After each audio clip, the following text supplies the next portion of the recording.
Hello and welcome to Aspire Academy. मेरा नाम है तारिक अनवर और आज हम लोग इस लेक्चर में देखने वाले हैं क्रैमर्स रूल। क्रैमर्स रूल होता क्या है? किसी भी दिए हुए सिस्टम ऑफ लीनियर इक्वेशन को डिटर्मिनेंट के हेल्प से जो हम लोग सॉल्व करते हैं उसी को हम लोग बोलते हैं क्रैमर्स रूल।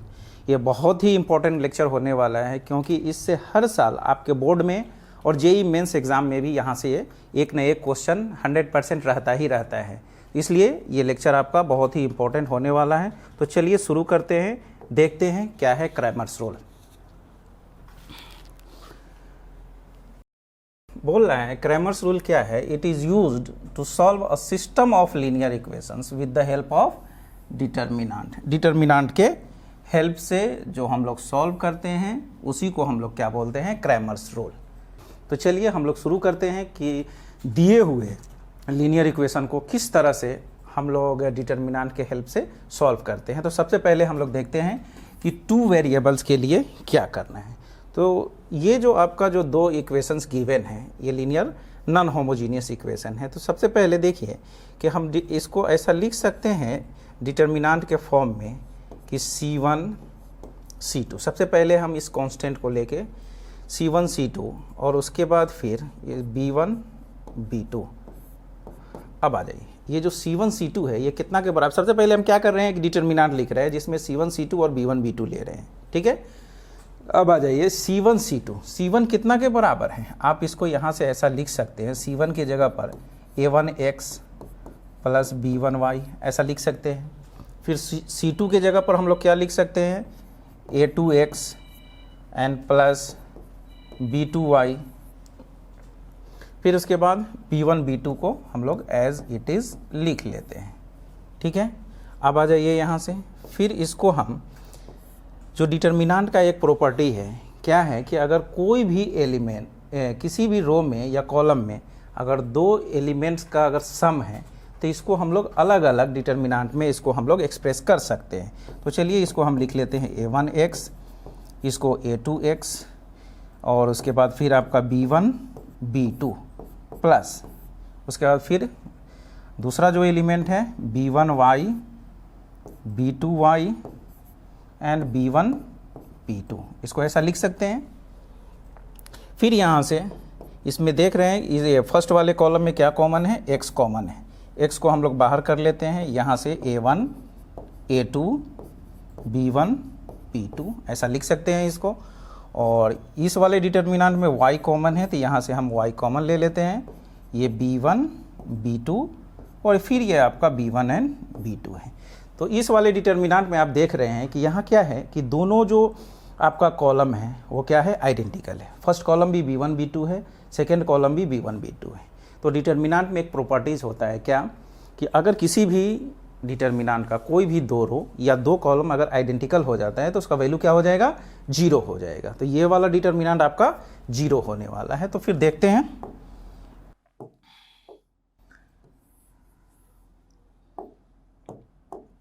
तो आइए देखते हैं क्या हो रहा है आपका यहाँ से कि ये C1 C2 B1 B2 ये है इज इक्वल टू, अभी आपका देख लीजिए यहाँ x इंटू क्या बच रहा है? A1 B1 A2 B2, A1 B1 A2 B2 और बाकी वो वाला जो आपका ये नेक्स्ट जो डिटर्मिनेंट है इसका वैल्यू क्या हो जाएगा? 0 हो जाएगा। कहने का मतलब ये टर्म आपका 0 हो गया। यहाँ तो यहाँ से x कैसे निकालेंगे आप? x इज इक्वल टू ये इंटू में डिवाइड में आ जाएगा। तो क्या हो जाने वाला है देखिए, तो ये आपका C1 C2 B1 B2 और डिवाइड में क्या आ जाएगा आपका? A1 A2 B1 and B2, ठीक है। और इसी को हम लोग बोलते हैं, ये जो मेरा C1 B1 और C2 B2 आया इसको हम एक डिटर्मिनेंट का नाम दे देते हैं डेल्टा1 और इसका नाम दे देते हैं हम लोग डेल्टा, ठीक है ना। तो इस तरह से हम लोग x का वैल्यू निकाल सकते हैं। सिमिलरली जब हमको y अगर निकालना हो तो y के लिए हम लोग क्या करने वाले हैं? ये C1 C2 के जगह पे यहाँ से जो मेरा C1 C2 आया है ये C1 C2 इसको हम लोग शिफ्ट कर देंगे B1 B2 के जगह पर, और इसके जगह पर जो मेरा A1 A2 है इसको हम लोग लिख लेंगे। तो क्या हो जाएगा, ये आपका A1 A2 यहाँ लिख लेंगे, और B1 B2 के जगह पर हम लोग शिफ्ट करके किसको लेके आ जाएंगे, C1 C2 को। किसको, C1 C2, और नीचे में आपका जो है वही रह जाएगा A1 A2 and B1 B2। तो इसको हम लोग बोल लेंगे क्या, इसका नाम दे देंगे हम लोग डेल्टा 2 या एंड डिवाइड बाय डेल्टा। तो इस तरह से हम लोग x एंड y का वैल्यू निकाल सकते हैं। इसके लिए ये जो C1 C2 है, फिर हम लोग क्या करेंगे, यहाँ से ये B1 को एक डिटर्मिनेंट फिर से लिखेंगे, ये B1 B2 के जगह पर हम लोग C1 C2 को लेके आएंगे, और A1 A2 के को यहाँ लिख लेंगे, और इसी तरह से इसको सॉल्व करके हम लोग, तो अब जब एक निकाल चुके हैं तो इसको हम डायरेक्ट लिख दिए हैं कि यहाँ से आप समझ जाइए, आसानी से समझ में भी आ जाएगा क्या है वो। तो इस तरह से y का वैल्यू हम लोग डेल्टा 2 बाई डेल्टा निकाल सकते हैं। तो बहुत ही ईजी है। तो फिर आइए इसको फिर से हम लोग एक बार देखते हैं। चलिए एक बार इसको आप लोग देख लीजिए क्या है ये। चलिए नेक्स्ट देखते हैं। अब इसी चीज़ को, ये तो हम यहाँ से ये निकाल के लाए कि हाँ किस तरह से हम लोग x निकालते हैं, y निकालते हैं। अब हम लोग देखते हैं इसी चीज़ को कि अब डायरेक्टली कैसे इसको लिखेंगे हम लोग, ठीक है। तो चलिए देखते हैं। सबसे पहले एक डिटर्मिनेंट हम लोग लिखेंगे, ठीक है, डेल्टा, जिसमें हमको क्या करना है कि जो भी x एंड y, जो भी x y का कोफिशिएंट है उसको हम लोग क्या करेंगे, एक डिटर्मिनेंट में कलेक्ट करेंगे। इसको A1 A2 B1 and B2 इस तरह से इसको कलेक्ट कर लेंगे। वही चीज़ है यहाँ देखिए, A1 B1 A2 B2, ठीक है। उसके बाद एक और डिटर्मिनेंट हम लोग लिखेंगे जिसको हम लोग डेल्टा 1 बोलेंगे, या फिर इसको हम लोग डेल्टा x भी बोल सकते हैं, ठीक है। तो इसमें क्या करना है कि इसमें जो आपका जो x का कोफिशिएंट है, ठीक है ना, कितना है A1 B1, इसको हमको रिप्लेस करके इसके जगह पर हम लोग C1 C2 को लेके आएंगे। किसको, C1 C2 को, और इसको एज इट इज़ रख लेंगे B1 B2, यानी इसी को रेफरेंस लेके हम लोग सारा काम करेंगे, ठीक है ना। इसको आप रेफरेंस मान लीजिए, और यहाँ से जब डेल्टा 1 निकालना हो तो यहाँ से A1 को रिप्लेस कीजिए और उसके जगह पर C1 C2 को डालिए।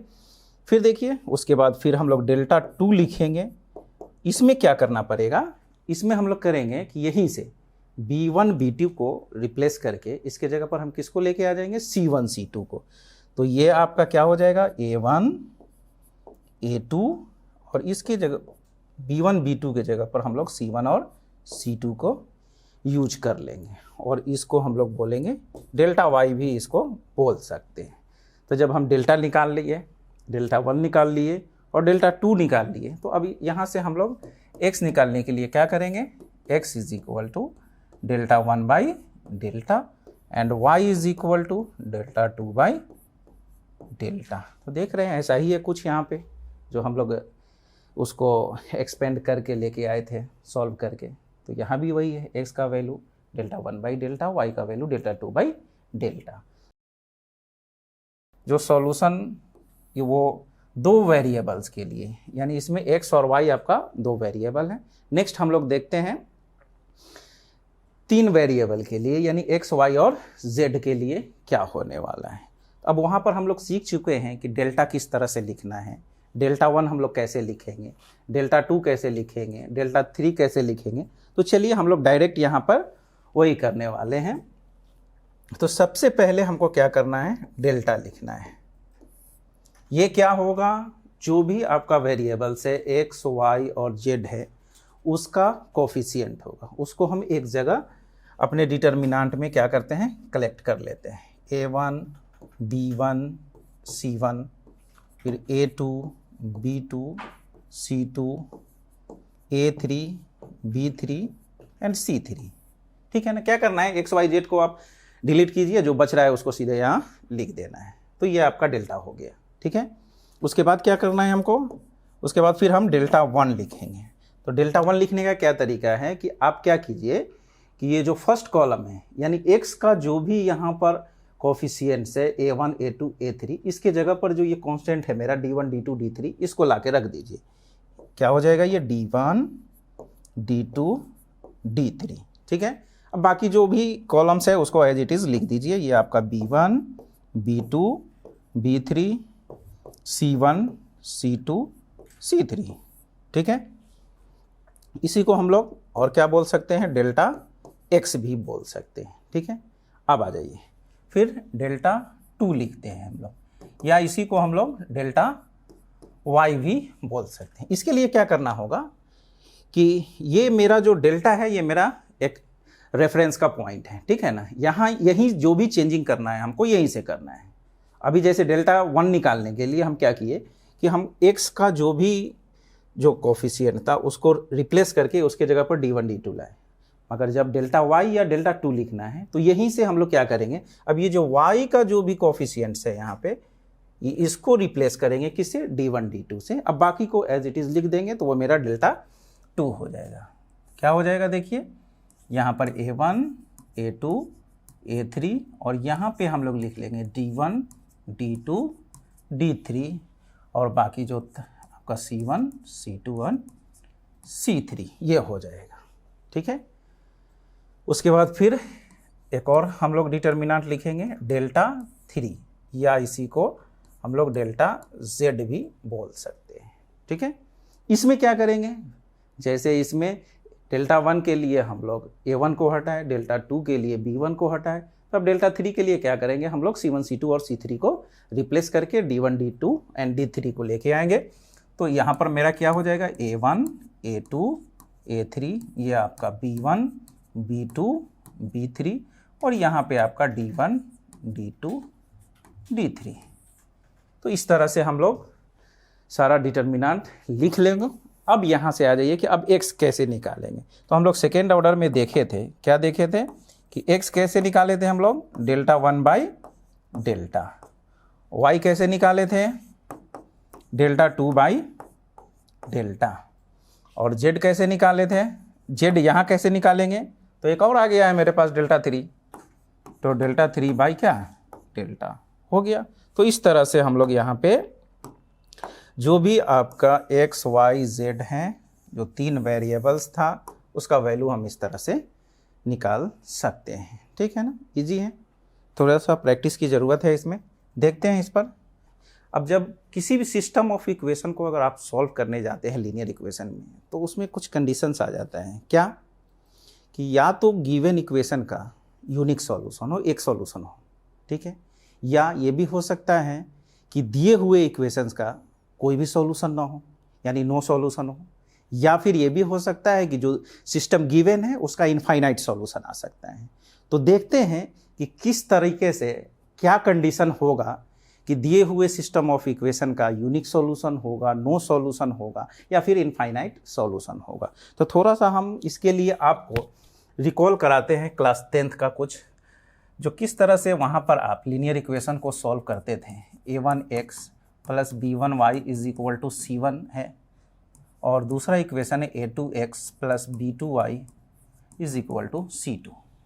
तो वहाँ पर कुछ कंडीशंस था, क्या कि अगर a1 बाई a2 इक्वल नहीं है, not equal to b1 by b2, तो यहाँ जो सॉल्यूशन होता था ये क्या होता था, यूनिक सॉल्यूशन होता था। क्या होता था, यूनिक सॉल्यूशन। यूनिक सॉल्यूशन का क्या मतलब होता था कि जो आपका लाइंस है वो क्या होगा, इंटरसेक्टिंग होता था। लाइन क्या होता था, इंटरसेक्टिंग होता था। मतलब इसका सॉल्यूशन, यानी इसका सॉल्यूशन हो रहा है, मतलब ये कंसिस्टेंट होता था। क्या होता था,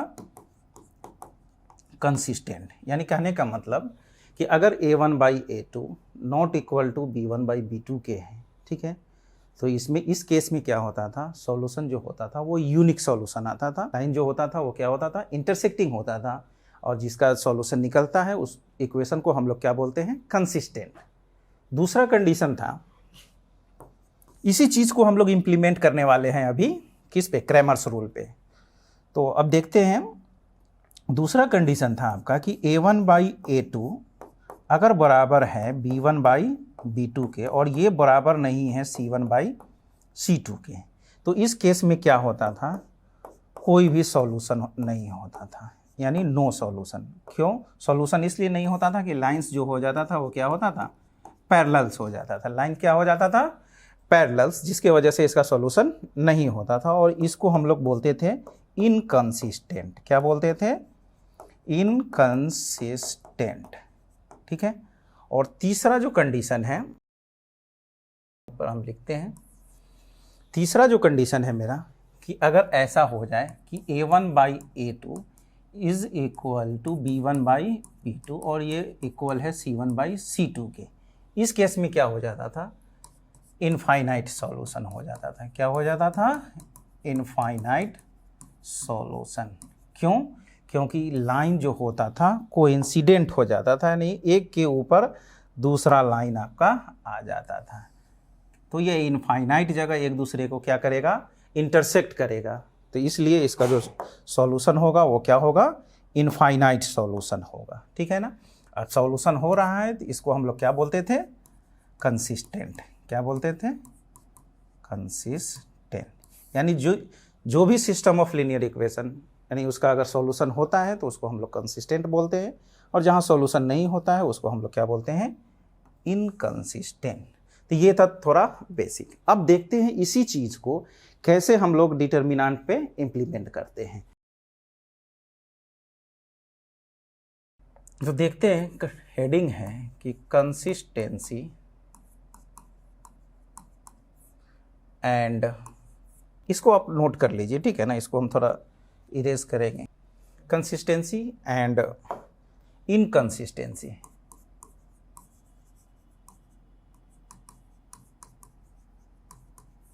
of given system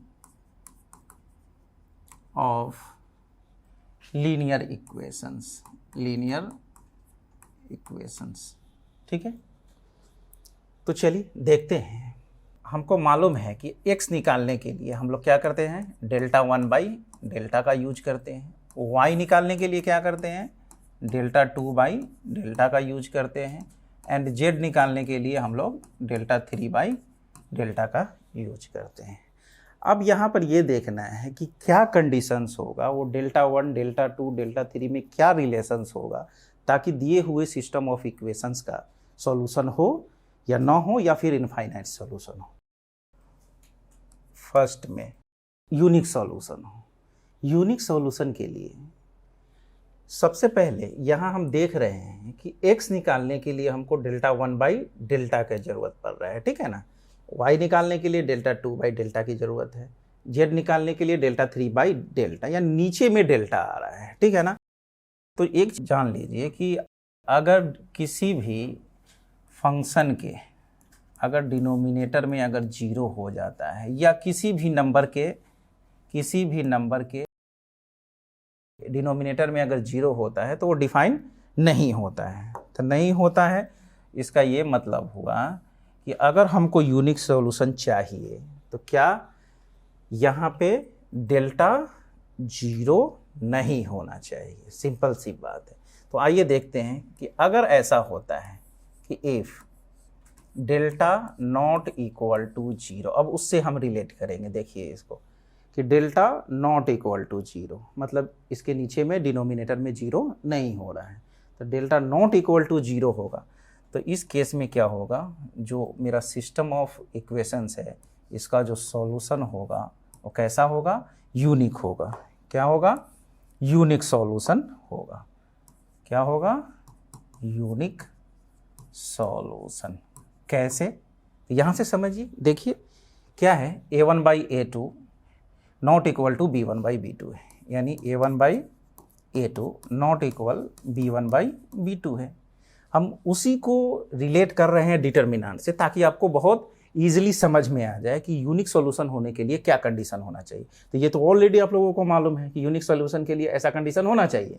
अब आपको मालूम है, चलिए पहले हम इसको इधर कर लेते हैं। A1/B2 not equal to A2/B1, यानी कहने का मतलब A1/B2 ये इधर आके क्या हो जाएगा? Minus A2/B1 not equal to 0, ठीक है ना। तो इसी को तो हम लोग डिटर्मिनेंट बोलते थे ना। इंट्रो में ये बात बताया गया है कि यही जो मेरा एक्सप्रेशन है, इसी को हम लोग क्या बोलते हैं? डिटर्मिनेंट।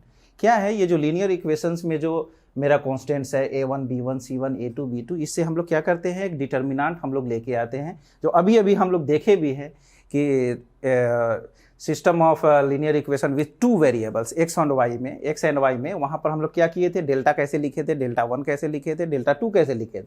तो यही तो है मेरा डेल्टा।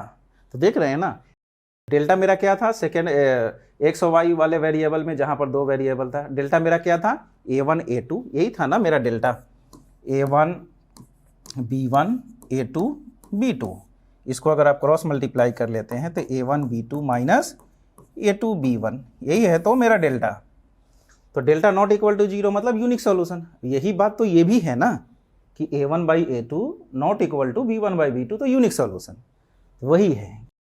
अब ये था मेरा, हम लोग क्लास 10th में इसको पढ़े थे, ठीक है ना, कि अगर यूनिक सॉल्यूशन होता है तो क्या कंडीशन होना चाहिए। तो A1 by A2 not equal to B1 by B2 होना चाहिए था। वही बात यहाँ भी है कि अब हम उसी चीज़ का एडवांस्ड वर्जन देख रहे हैं। कौन सा है वो, डिटर्मिनेंट। तो डिटर्मिनेंट में क्या होना चाहिए, अगर डेल्टा का वैल्यू 0 के बराबर नहीं आता है तो उसका सॉल्यूशन क्या होगा, यूनिक होगा। तो ये बात क्लियर है।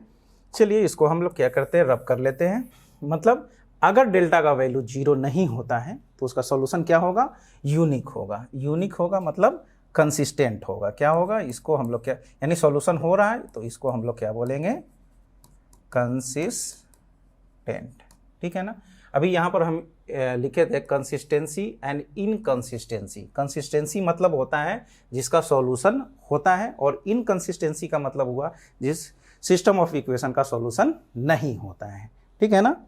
अब आ जाइए दूसरा देखते हैं, बहुत ही इंपॉर्टेंट पॉइंट है। यहाँ से नंबर ऑफ क्वेश्चंस हर साल एक दो आपके बोर्ड में या फिर जेईई मेंस में रहता ही है, और इसी पर रहता है कि फाइंड द वैल्यू ऑफ के या लेमडा ऐसा दे देगा और बोलेगा कि the given system of equation have no solution. करेंगे इस पर हम लोग प्रॉब्लम करेंगे, देखेंगे किस तरह से क्वेश्चन पूछते हैं, मगर ये सब चीज़ आपको बहुत अच्छे से मालूम होना चाहिए। ये सब कॉन्सेप्ट आपको बहुत अच्छे से क्लियर होना चाहिए, ठीक है। दूसरा देखते हैं, अब इस चीज़ को हम लोग इम्प्लीमेंट करने का कोशिश करते हैं कि देखते हैं क्या है। अब आ जाइए, if delta is equal to 0 हो जाता है। क्या हो जाता है, delta is equal to 0 and any one of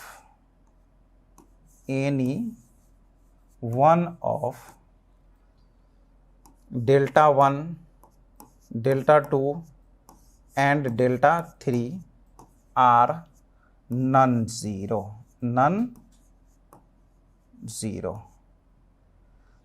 then the system of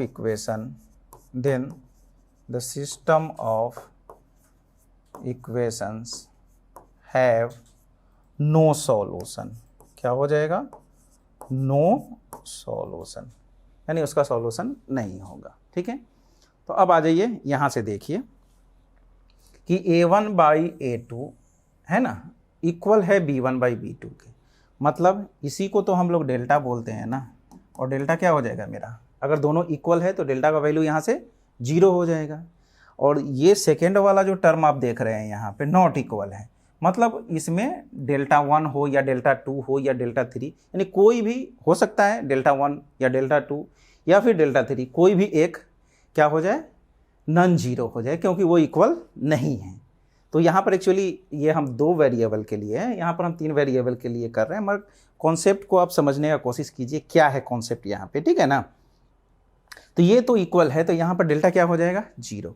उधर वाला जो टर्म है वो डेल्टा के बराबर नॉट इक्वल है, मतलब वहाँ से हो सकता है कि कोई भी एक, एनी वन ऑफ, ठीक है ना, delta 1 delta 2 and delta 3 are non zero. तो इस केस में क्या हो जाएगा कि देखिए, चलिए अब इसको हम लोग हटा देते हैं। अब आ जाइए देखते हैं सेकेंड केस क्या है मेरा, कि if delta is equal to 0 है, अगर डेल्टा मेरा एक क्या हो जाता है, 0 के बराबर हो जाता है, and any one of delta 1 delta 2 and delta 3 are non zero. क्या है, नॉन ज़ीरो है। यानी कहने का मतलब कि अगर डेल्टा ज़ीरो हो रहा है, अब देख रहे हैं डेल्टा क्या है, डिनोमिनेटर में है, डिनोमिनेटर में आया ज़ीरो, मतलब वहाँ से सॉल्यूशन हमको नहीं मिलने वाला है। अब क्या हो रहा है देखिए यहाँ पे कि हम बोल रहे हैं कि अगर डेल्टा मेरा ज़ीरो हो जा रहा है और कोई भी एक any one of delta one, delta two, delta three are non zero, तब इस केस में क्या होगा, सॉल्यूशन मेरा नहीं निकलेगा, एक भी सॉल्यूशन नहीं होगा। ठीक है ना, कि delta is equal to zero and any one of delta one, delta two and delta three are non zero, then क्या हो जाएगा, द सिस्टम ऑफ इक्वेशंस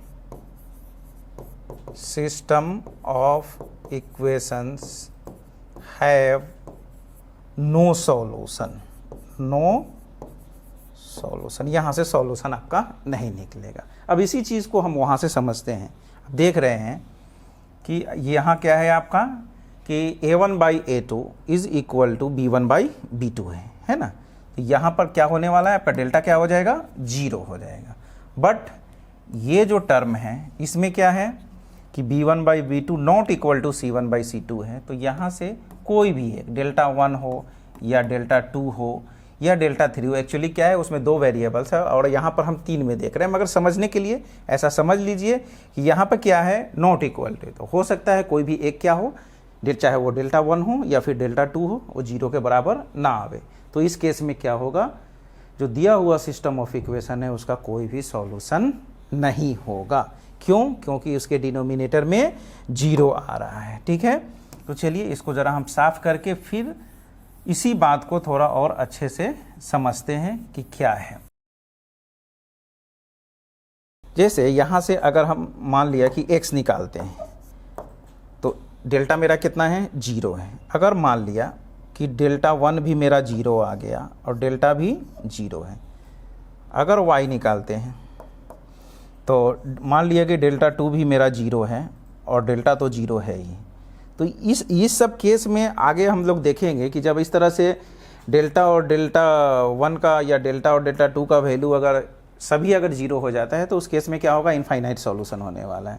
तो क्या हो जाता है इसमें, अगर जैसे जेड निकाल रहे हैं, ठीक है ना, और डेल्टा थ्री मान लिया कि उसका कुछ वैल्यू आ गया, थ्री आ गया और बाई जीरो, बस यहीं पर ये क्या हो जाता है, सारा मसला, सारा प्रॉब्लम यही क्रिएट कर देता है कि एनी वन, कोई भी आपका delta one, delta two, delta three में कोई भी एक अगर नॉन जीरो हो जा रहा है तो उसका सॉल्यूशन नहीं होगा। ठीक है, तो बात समझ में आ गई। देखते हैं, अगर सॉल्यूशन नहीं होगा तो इसको हम लोग क्या बोलेंगे, इनकंसिस्टेंट बोलेंगे। क्या बोलेंगे इसको,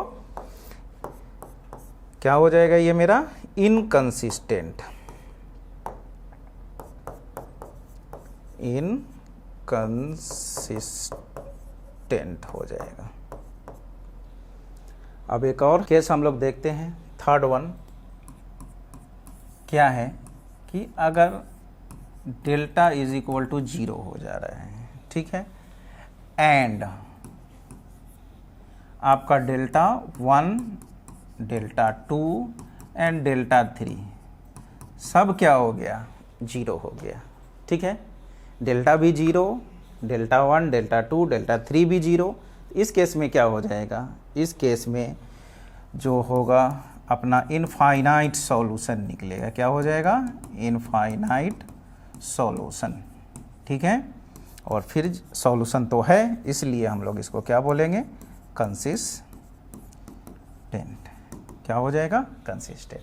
तो ये बहुत इंपॉर्टेंट है, 3 पॉइंट्स है। क्या है, पहला कि अगर delta not equal to zero होता है तो उस केस में मेरा जो सॉल्यूशन होगा वो क्या होगा, यूनिक सॉल्यूशन होगा, और उसको सॉल्यूशन होगा इसलिए उसको हम लोग क्या बोलेंगे, कंसिस्टेंट। दूसरा क्या है कि अगर डेल्टा का वैल्यू जीरो हो जाता है और कोई भी any one of delta one, delta two, delta three are non zero, then the system of equation have no solution. इस केस में सॉल्यूशन नहीं होगा और उसको हम लोग क्या बोलेंगे, इनकंसिस्टेंट बोलेंगे। थर्ड है कि अगर डेल्टा का वैल्यू जीरो हो रहा है and delta one, delta two, delta three भी जीरो हो जा रहा है तो इस केस में क्या होगा, इनफाइनाइट सॉल्यूशन होगा और उसको हम लोग क्या बोलेंगे, कंसिस्टेंट।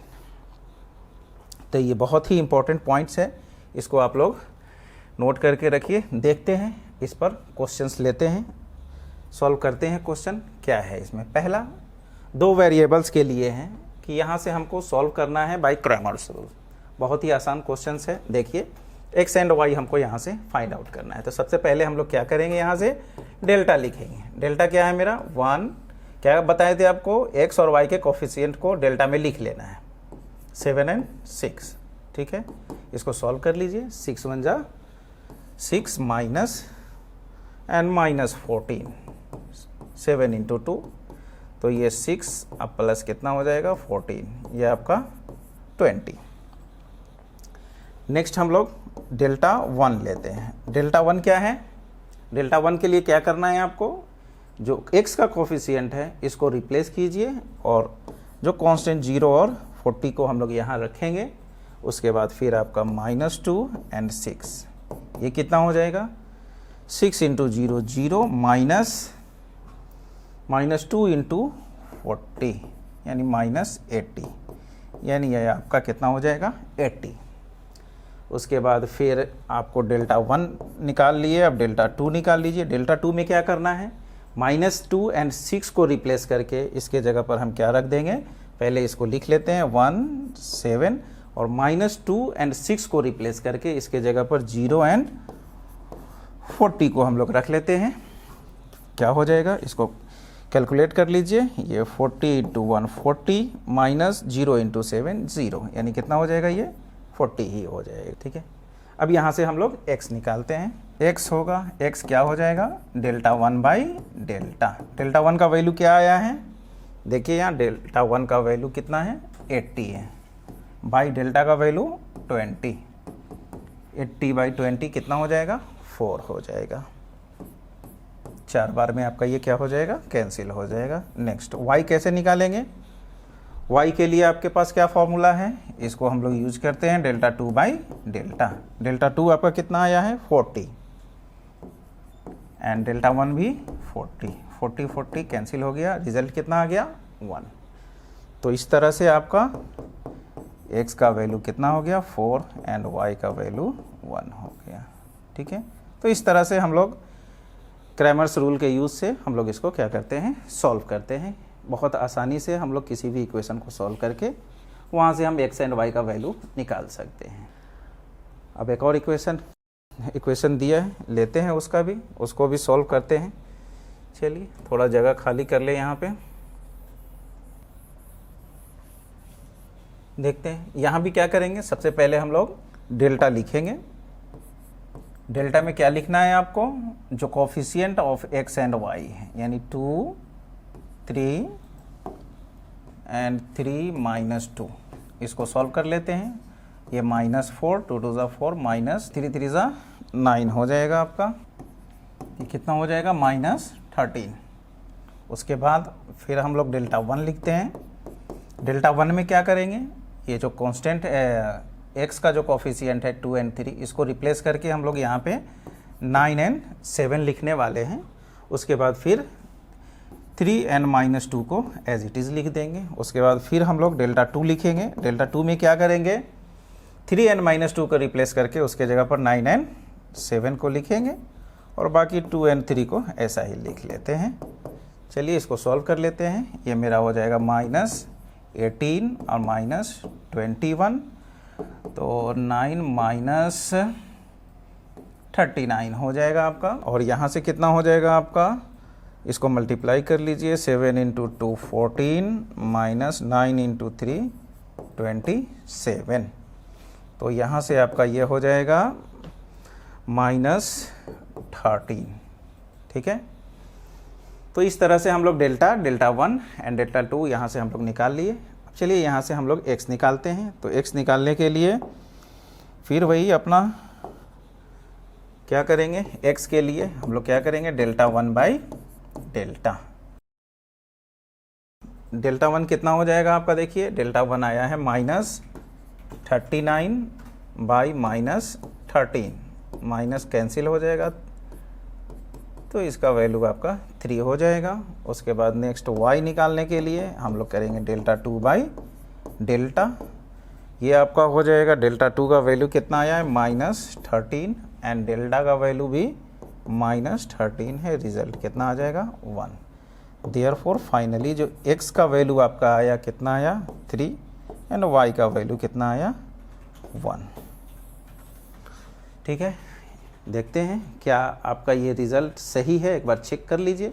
x का वैल्यू यहाँ 3 रखिए, 3 2 जा 6 प्लस y का वैल्यू 1 है, 1 रखेंगे तो 3, तो 6 + 3 कितना हो जाएगा 9। तो मेरा आंसर सही है। ठीक है, तो इस तरह से हम लोग 2 वेरिएबल के लिए देखें, बहुत आसानी से हम लोग इसका सॉल्यूशन कर पा रहे हैं। नेक्स्ट देखते हैं, तो चलिए अब हम क्रैमर्स रूल पर 3 वेरिएबल्स में एक क्वेश्चन लेते हैं। तो क्या करेंगे, सबसे पहले यहाँ पर हम एक डेल्टा लिखेंगे।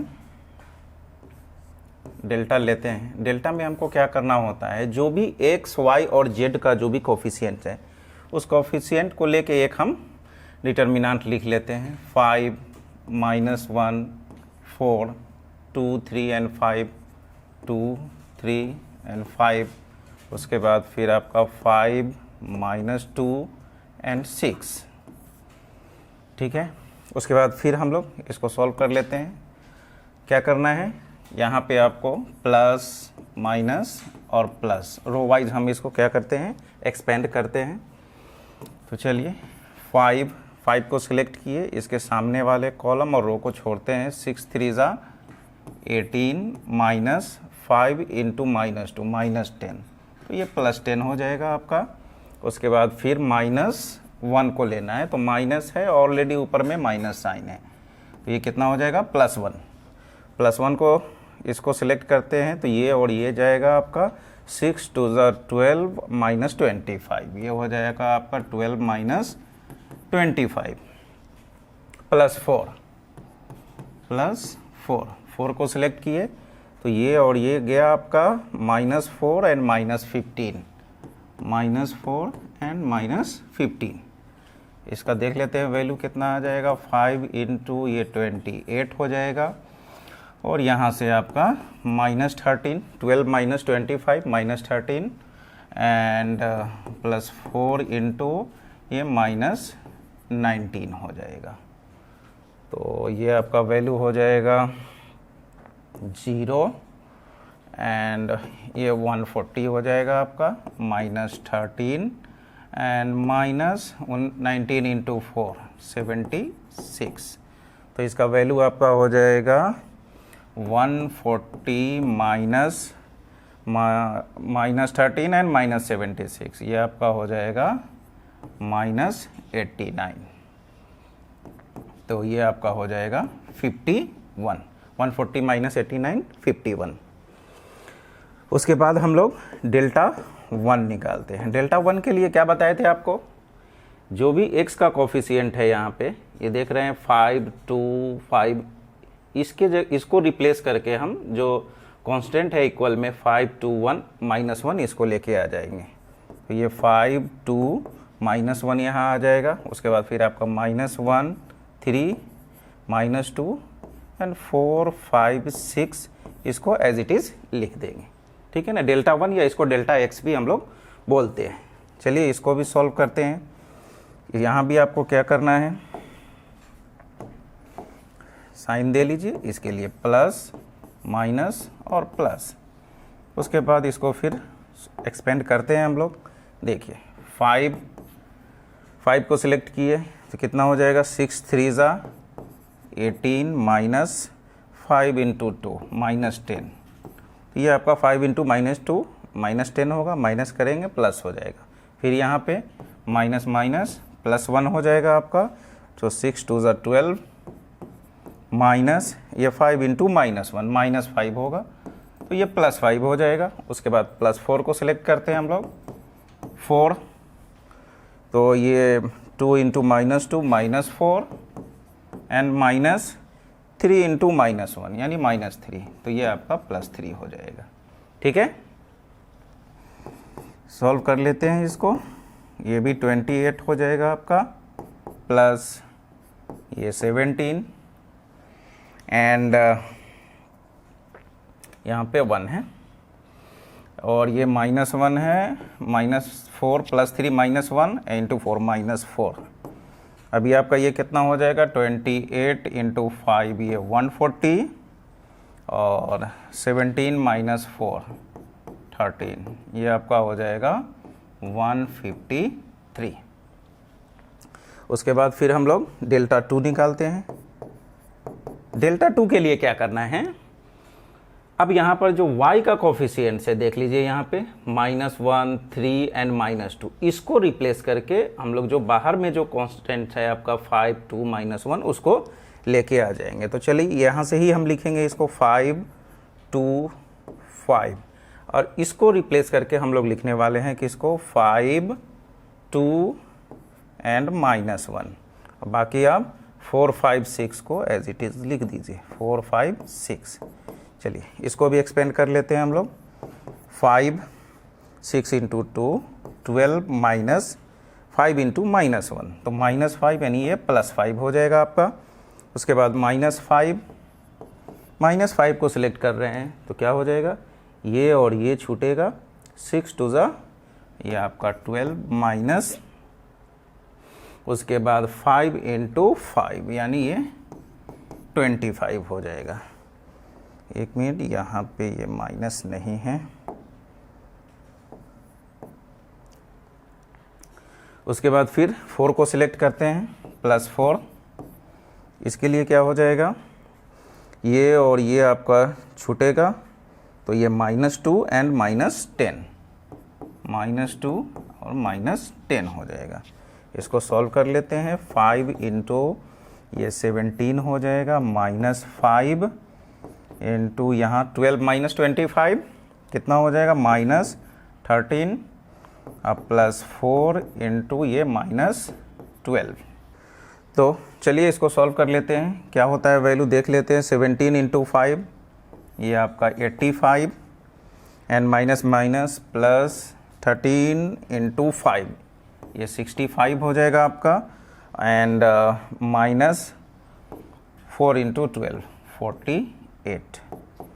तो क्या वैल्यू होने वाला है देख लीजिए, 5 5 10 ये 150 हो जाएगा आपका, -48 यानी इसका वैल्यू 102 हो जाएगा। 150 - 48 कितना हो गया, 102। तो चलिए थोड़ा स्पेस बना लेते हैं। सबसे पहले हम सारा वैल्यू एक बार नोट कर लेते हैं क्या क्या आया मेरा। देखिए यहाँ से डेल्टा का जो वैल्यू आया है वो कितना आया, 51। डेल्टा 1 का वैल्यू कितना आया, 153 एंड डेल्टा 2 का वैल्यू कितना आया, 102 102। अब हम लोग डेल्टा 3 निकालते हैं। डेल्टा 3 के लिए क्या करेंगे, चलिए डेल्टा 3 निकालते हैं। डेल्टा 3 के लिए क्या करेंगे, जो मेरा लास्ट वाला कॉलम है उसको रिप्लेस करेंगे जो बाहर में कॉन्स्टेंट्स हैं उससे। तो चलिए बाकी को एज इट इज़ लिख लीजिए, 2 3 5 -1 3 एंड -2, ये 4 5 6 के जगह पर हम लोग लिख लेंगे कितना, 5 2 एंड -1।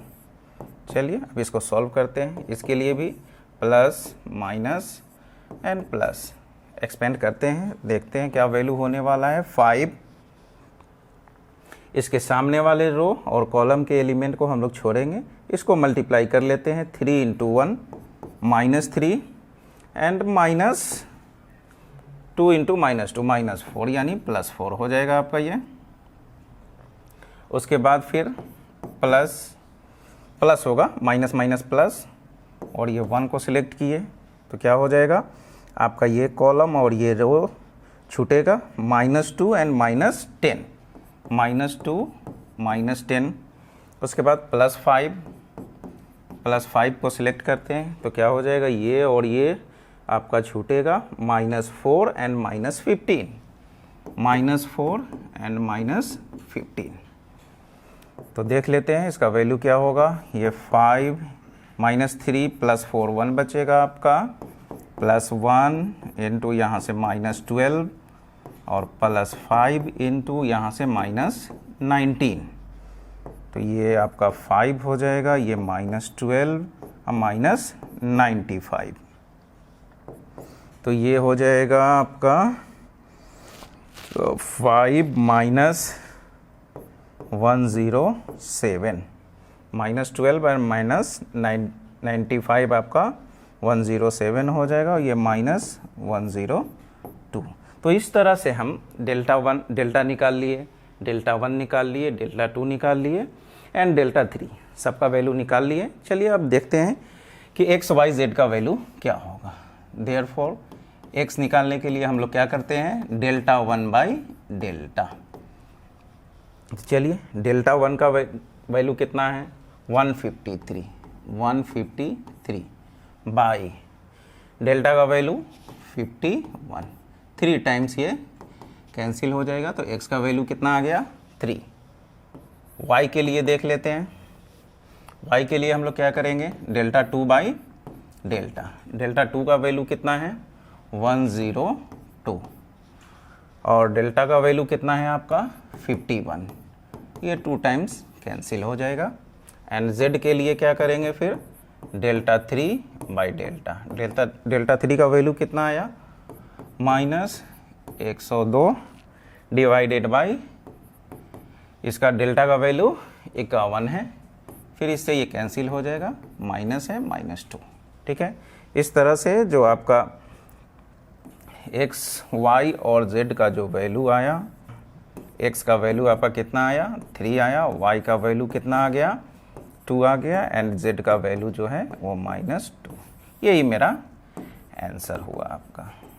ठीक है, अब एक बार इसको चेक कर लेते हैं कि क्या जो ये मेरा x, y, z का वैल्यू है ये इक्वेशन को सेटिस्फाइड कर रहा है या नहीं कर रहा है।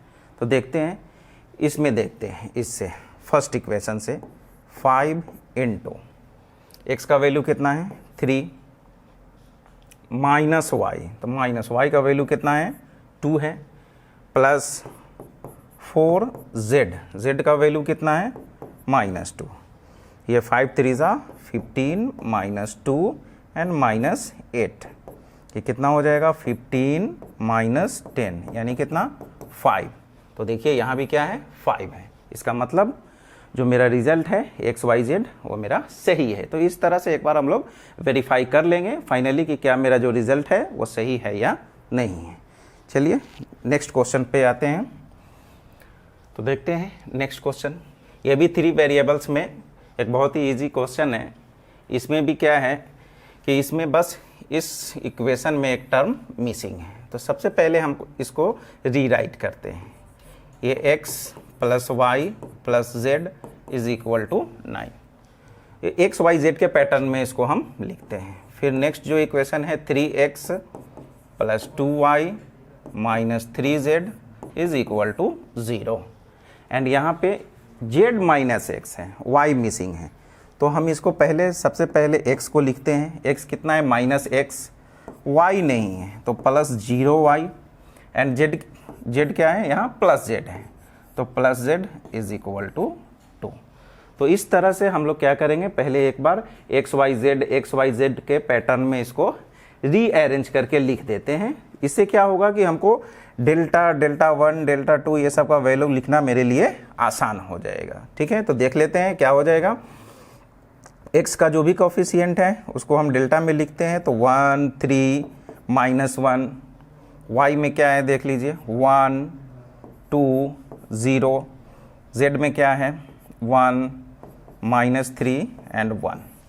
यहाँ से इसको सॉल्व कर लेंगे। उसके बाद फिर आपका डेल्टा 1 में क्या है, डेल्टा 1 लिखने के लिए क्या करेंगे, जो भी x का जो कोफिशिएंट है इसको रिप्लेस करके हम लोग जो कांस्टेंट है 9 0 और 2 इसको लाके यहाँ पे लिख लेंगे 9 0 2।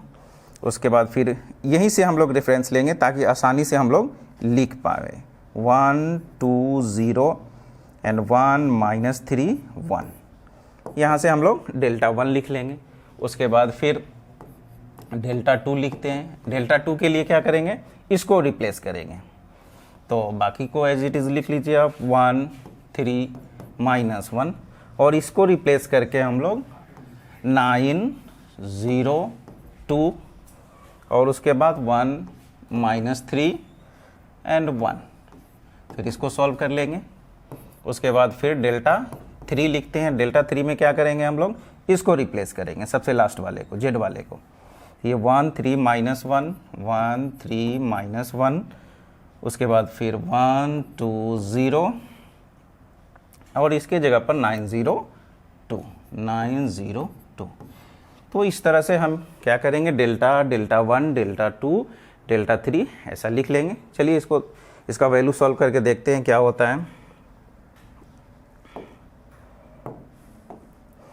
इसको एक्सपेंड करने के लिए पहले प्लस माइनस प्लस सारा इस पे हम पहले ही से साइन दे लेते हैं।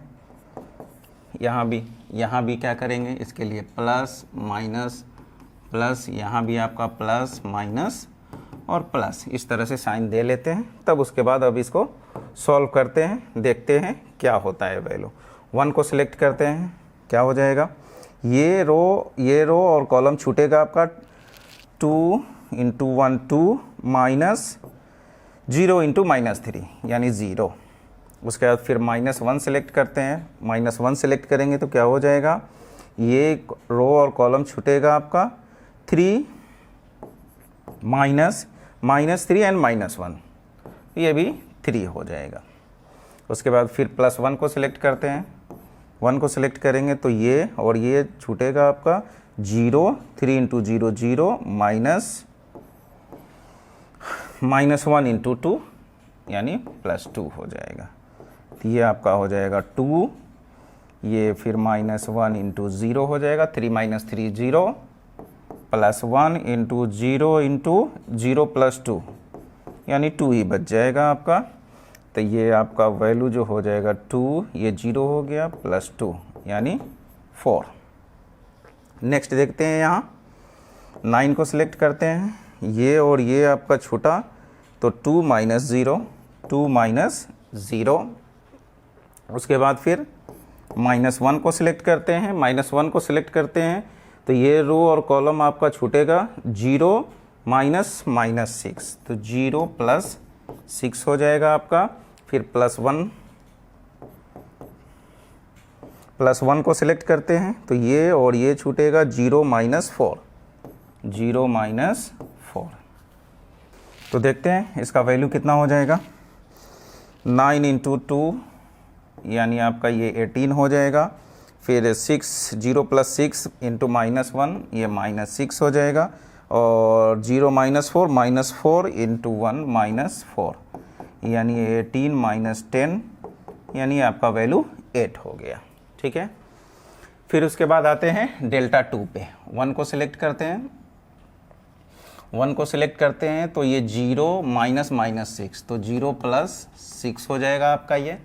उसके बाद फिर -9 को सिलेक्ट करेंगे तो ये और ये कैंसिल हुआ आपका, 3 एंड -3 एंड +3 यानी -3 हो जाएगा आपका। फिर +1 को सिलेक्ट करते हैं तो 3 × 2 = 6 और -0 यानी 0 ही हो जाएगा ये।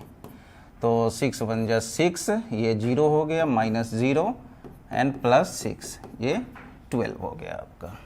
नेक्स्ट देखते हैं डेल्टा 3 का वैल्यू। 1 को सिलेक्ट करते हैं। 1 ये और ये आपका छूटेगा, 2 × 2 = 4 -0। उसके बाद फिर -1 को सिलेक्ट करते हैं तो -1 और ये छूटेगा आपका, 3 × 2 = 6 एंड -0 एंड +9 ये और ये छूटेगा आपका 0, 3 × 0 0 माइनस एंड -2 हो जाएगा तो +2। तो क्या हो जाएगा वैल्यू देख लीजिए, 1 4 - 0 4 × 1 4, 6 - 0 6 × -1 यानी -6 एंड 0 + 2 2 × 9 ये आपका 18 हो जाएगा। तो 18 एंड 4 22 -6 यानी ये आपका 16 हो गया।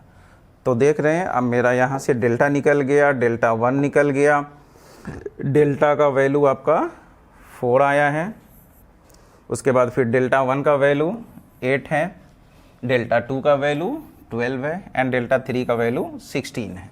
तो यहाँ से हम फिर अब एक्स वाई और जेड को निकाल लेते हैं। तो x मेरा कितना होने वाला है, देखिए x क्या हो जाएगा, डेल्टा 1 बाई डेल्टा। आपके डेल्टा 1 का वैल्यू कितना है, 8 है एंड डेल्टा का वैल्यू 4 है। तो ये कितना हो जाएगा, 2 हो जाएगा कैंसिल होके। उसके बाद y का वैल्यू, y के लिए क्या करेंगे, डेल्टा 2 बाई डेल्टा। डेल्टा 2 का वैल्यू क्या है, डेल्टा 2 का वैल्यू आपका 12 है, 12 और डेल्टा का वैल्यू 4 है, 4 3 जा 3 बार में, यानी इसका वैल्यू 3 हो गया आपका। एंड जेड के लिए क्या करेंगे, डेल्टा 3 बाई डेल्टा। डेल्टा 3 का वैल्यू क्या है आपका 16, तो ये 16 अब बाई डेल्टा का वैल्यू 4, ये कैंसिल हो जाएगा, कितना हो जाएगा 4 हो जाएगा। तो इस तरह से हम लोग बहुत ही आसानी से क्रैमर्स रूल से किसी भी दिए हुए सिस्टम ऑफ लीनियर इक्वेशंस को बहुत ही आसानी से हम लोग उसको सॉल्व कर सकते हैं। ठीक है, अब एक बार चेक कर लेते हैं जो मेरा वैल्यूज है क्या वो सही आया है या नहीं। तो एक बार देख लेते हैं। देखिए यहाँ x का वैल्यू कितना आया 2, तो यहाँ पर देख लीजिए ये 2 प्लस y का वैल्यू कितना है, y का 3 है, तो 3 प्लस उसके बाद फिर z का वैल्यू कितना आया है 4, तो देख लीजिए 3 2 5 प्लस 4 9, तो सही है।